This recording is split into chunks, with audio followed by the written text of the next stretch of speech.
como de los tratamientos comunes para tratar esta condición? Bueno, esto como es algo que afecta muchas áreas de la vida del niño, el tratamiento debe ser lo que nosotros llamamos un tratamiento multimodal. O sea, yo no puedo hacer únicamente un tratamiento farmacológico o únicamente un tratamiento con terapias o únicamente un tratamiento en el colegio, sino necesito que el tratamiento abarque todas las áreas donde el niño se desempeña. Entonces hay tratamiento médico, tratamiento pedagógico, tratamiento psicológico, tratamiento con terapias, tratamiento con medicamentos diferentes, tratamiento con otras áreas de la medicina. O sea, el niño tiene que tener tratamiento en todas partes. La participación del colegio y la participación de la casa para manejo del niño es importantísimo. Entonces el tratamiento importantísimo que debe ser multimodal. No todos los niños con déficit de atención con hiperactividad requieren siempre medicación. El grupo que requiere medicación, pues uno lo va escogiendo de acuerdo a cada niño, de acuerdo a la severidad, de acuerdo a las consecuencias de los síntomas que este niño tiene, pues uno sabe si ese niño necesita tomar fármacos o necesita tratamiento no farmacológico. El tratamiento no farmacológico es una buena ubicación escolar, o sea, un niño que esté hiperactivo de tener un curso de grupos pequeños, de acuerdo a la edad que no superen entre 10 o 15 o 20 niños, debe tener un acompañamiento de un adulto para hacer sus tareas, debe tener periodos cortos de atención fraccionados, debe tener ayudas para prestar atención, eventualmente si tiene dificultades motoras, que se ve con frecuencia, se le maneja con terapias ocupacionales, si tiene dificultades de lenguaje, dificultades del aprendizaje de la lectura con terapia del lenguaje, si tiene trastornos emocionales, con el apoyo con psicología, si tiene dificultades de aprendizaje, el apoyo con psicopedagogía, o sea, requiere un tratamiento que cumple muchas áreas. Es que la forma como afecta la vida del niño, la vida de los papás, la vida de la sociedad, la carga económica que implica un niño que no puede estudiar bien, las dificultades sociales que le trae a un niño tener este tipo de condición, a veces puede ser muy graves. Y a veces el gasto de unos padres que tienen estos niños, pues es un gasto emocional gravísimo, porque hay una mayor incidencia de depresión en estos papás, se culpan a sí mismos, no saben cómo manejarlos, tienen problemas para el manejo de la crianza de estos niños. Son padres que a veces uno de los dos tiene que dejar de trabajar para ocuparse del niño. Requieren a veces tutores, requieren educaciones entre comillas especiales. Entonces la carga económica de esta condición y la carga emocional y social es muy grande. Cuando los padres o el colegio tienen la sospecha de que el niño tiene un trastorno de atención con hiperactividad, es importante que tenga la evaluación de una persona que esté capacitada para este tipo de evaluaciones. Los pediatras en términos generales pueden detectarlos, pueden hacer algunas evaluaciones, pero siempre es conveniente que un neuropediatra o un neurólogo infantil haga valoración completa de estos niños. A veces la psiquiatría o el psiquiatra infantil también hace parte del equipo para valorar estos niños. Hay que recordar que además estos niños tienen algo que llamamos las comorbilidades, o sea que tienen el TDAH, pero tienen algunas alteraciones que lo acompañan. Entonces puede ser que cursan con ansiedad, cursan con uno que llama el comportamiento que llamamos oposicional desafiante, cursan con tics, cursan con depresión. Entonces pueden tener patologías que están asociadas, que son, digamos, comorbilidades, que también requieren el manejo de un especialista. Entonces, por eso es muy importante que el diagnóstico lo haga una persona especializada que sepa detectar estas dificultades y que sepa encaminar y, digamos, dirigir el tratamiento, porque, como dijimos, es multimodal, entonces necesita haber una persona que sea la que maneja todo el tratamiento. Bueno, doctora, ahora pasemos a una sección que siempre tenemos en nuestros videos, y es de resolver algunas preguntas frecuentes de los padres. Perfecto. Entonces, bueno, una de las más frecuentes es: ¿qué medidas debería advertir en el colegio de mi hijo una vez sea diagnosticado con TDAH? Bueno, nosotros, o por lo menos yo, cuando trabajo con estos niños, siempre mando algunas instrucciones a los profesores. Los profesores deben saber que el niño tiene este tipo de condición y deben estar enterados de cómo tener algunas medidas para ayudarle al niño. Algunas muy fáciles es decirle: por favor, póngalo en la primera fila. Por favor, si usted ve que el niño se está poniendo muy inquieto y empieza a moverse mucho y ve que está molesto, pídale que haga algo, por ejemplo, que recoja las hojas de los otros compañeritos, que le ayude a tajar los lápices, bueno, cualquier actividad para que el niño pueda como descargar esa presión que tiene de querer moverse y pueda volver a sentarse. Enseñarle a fraccionar las tareas, enseñarle a que si tiene que hacer una tarea no es conveniente esto de decirle al niño, el niño hasta que no termines no te vas a parar, que empiece, que tenga un periodo de descanso cortico. Los periodos de atención de la mayoría de la gente son cortos, nosotros no logramos a veces atender más de 7 o 8 minutos, entonces para un niño hay que fraccionarle las tareas y hay que permitirle que tenga un descanso, que sea un descanso medido de más o menos 5 minutos cuando está haciendo sus tareas. Pedirle a las profesoras que no estén todo el tiempo regañándolo ni señalándolo, porque el niño es un niño que va a tener problemas. Decimos que el niño se deprime porque él se da cuenta de su condición. Hay muchos niños que se dan cuenta que no logran atender y son niños que se entristecen mucho porque no logran el nivel de sus compañeritos.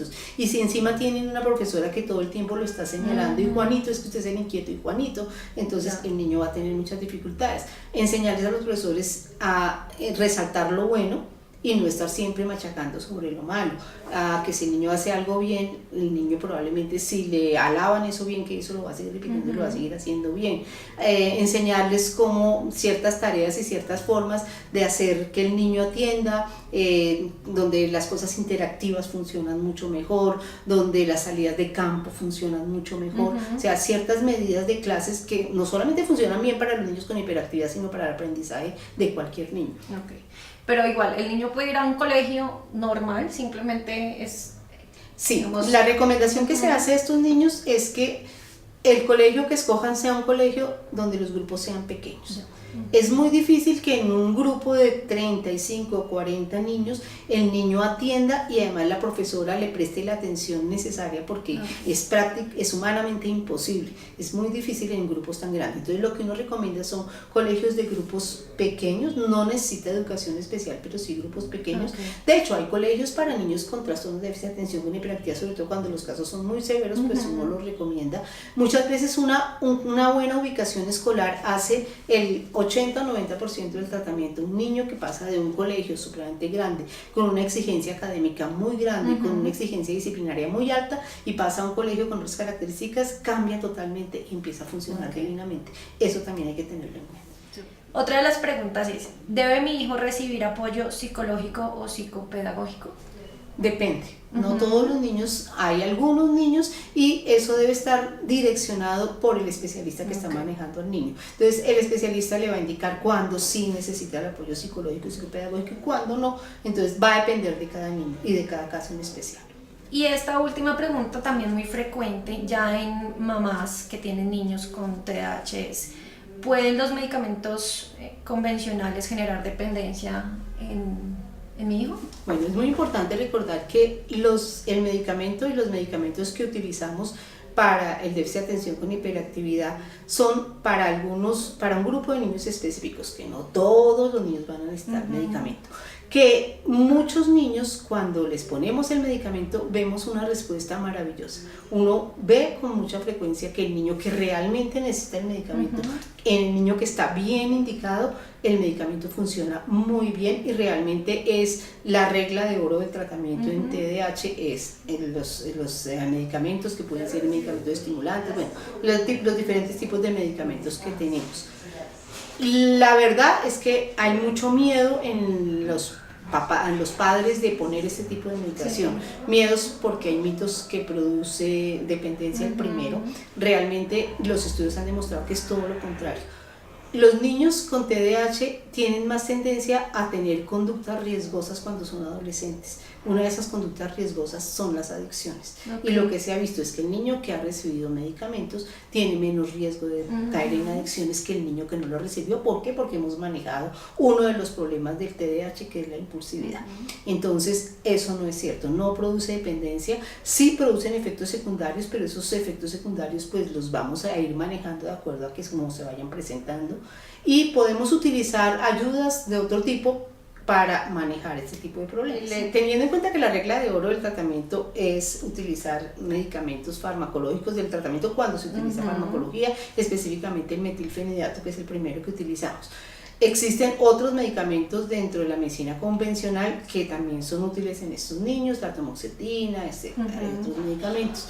Y también en este momento contamos con la posibilidad de utilizar medicamentos de tipo homeopático para ayudar a estos niños. Los medicamentos homeopáticos han sido estudiados especialmente en Europa para el manejo de pacientes con déficit de atención con hiperactividad y pueden utilizarse ya sea como medicina alternativa, que es cuando lo utilizamos a cambio de, o como medicina complementaria, cuando lo utilizamos en pacientes que, por ejemplo, están recibiendo metilfenidato y podemos, además de eso, poner un medicamento tipo homeopático para ayudarles al manejo y los resultados se han mostrado que son bastante buenos a largo plazo. Además, los padres lo aceptan también con mayor facilidad. No quiere decir eso que todos los niños también van a requerir homeopatía o todos los niños van a requerir alopatía, sino que vamos a escoger y vamos a saber qué pacientes son los que necesitan uno u otro tratamiento. Okay.